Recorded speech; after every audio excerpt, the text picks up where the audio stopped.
எல்லாருக்கும் வணக்கம். நான் சுதா பேசுறேன். லாஸ்டா நான் ஒரு ரீல்ஸ் போட்டிருந்தேன். அதை டெலீட் பண்ணிட்டு அதோட ஃபர்ஸ்ட் 2 லைனை மட்டும் எடுத்து ட்ரோல் பண்ணிட்டு இருக்காங்க.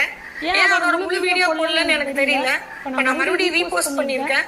பொதுமக்களும் தாவேக உறவுகளும் அந்த வீடியோவை கண்டிப்பா பார்க்கணும். முடிஞ்சா ஷேர் பண்ணுங்க, இல்ல டவுன்லோட் பண்ணி உங்க பேஜ்லயே கூட போஸ்ட் பண்ணுங்க. ஏன்னா அதுல என்ன பேசியிருக்காங்கிறது எல்லாருக்கும் ரொம்ப உதவியா இருக்கும். எதனால இவங்க டெலீட் பண்ணாங்கன்னு உங்களுக்கு புரியும். சரிங்களா?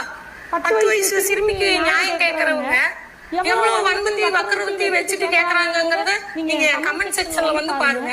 ஆடு நலையுதுன்னு ஓனாய் அழுகுதுன்னு சொல்லுவாங்க. அதோட உண்மையான அர்த்தத்தை நீங்க பாப்பீங்க. இவ்வளவு வன்பத்தி வக்கரவத்தி வச்சுட்டு நீங்க அப்புறம் ஒரு 10 வயசு பிள்ளைக்கு நியாயம் கேக்குறீங்க. அசிங்கமா இல்லையாட உங்களுக்கு எல்லாம்? சொல்லுங்க. நான் ஏன் தோத்தேன் எல்லார்கிட்டயும் கேட்டுட்டு சுத்திட்டு இருக்கிறாரு. அவர் வந்து என் கமெண்ட் செக்ஷன்ல பாக்க சொல்லுங்க. நீங்க ஏன் தோத்தீங்கன்னு தெரியும். இவ்வளவு வன்மத்தி வக்கரமத்தி அசிங்கத்தை வச்சுட்டு நீங்க ஜெயிச்சாதான் ஆச்சரியம். சரிங்களா? இப்ப இல்ல, நீங்க என்னைக்குமே